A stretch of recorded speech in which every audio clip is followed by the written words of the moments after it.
तलवार के धार बदल जाला, हर तलवार के धार बदल जाला, और सरकार के सरकार बदल जाला। जब जाग के करवट बदलेली जनता, तब वक्त के रफ्तार बदल जाला। जोड़ी ले हाथ भैया हो, चाही सब कर साथ भैया हो, करी हे विश्वास भैया हो, ना भूल जइह भैया हो, सब कर चहेता बारे हो।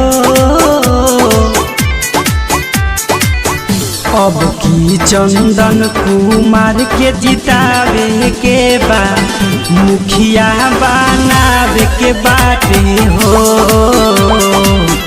अब की चंदन कुमार के जितावे के बा, मुखिया बनावे के बाटे हो। जो अपने लिए जीते हैं वो मर जाते हैं, और जो समाज के लिए जीते हैं वो जिंदा रह जाते हैं।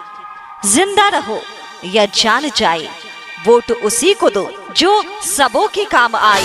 गौआ नगरिया सारा करे सपोर्ट ये भैया, बिनती बाई नहीं के दी जा वोट ये भैया। हाँ, बन गईल रोड और नाला नाली हो जाई पासन हो।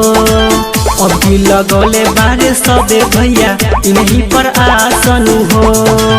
विजयी बनावे के बाटे हो।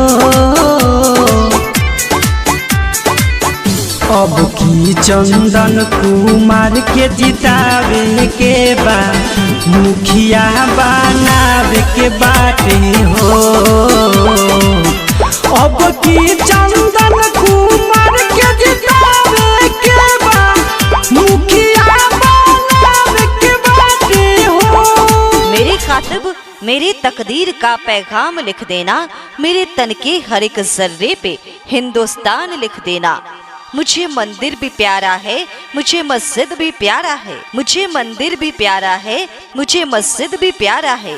कहीं पे राम लिख देना, कहीं रहमान लिख देना। गौआ में नारा अब की गुजरता रे भैया चंदन के नु हो। गौआ में नारा अब की गुजरता रे भैया चंदन के नु हो। मोहर लगावे के बाटे हो। अब की चंदन कुमार के जितावे के बा, मुखिया बनावे के बाटे हो। अब की चंदन कुमार के जितावे के बा, मुखिया बनावे के बाटे हो। जोड़ी ले हाथ भैया हो, चाही सब कर साथ भैया हो, करी हे विश्वास भैया हो, ना भूल जइह भैया हो, सब कर चहेता बारे हो। अब की चंदन कुमार के जितावे के बा, मुखिया बनावे के बाटे हो। अब की चंदन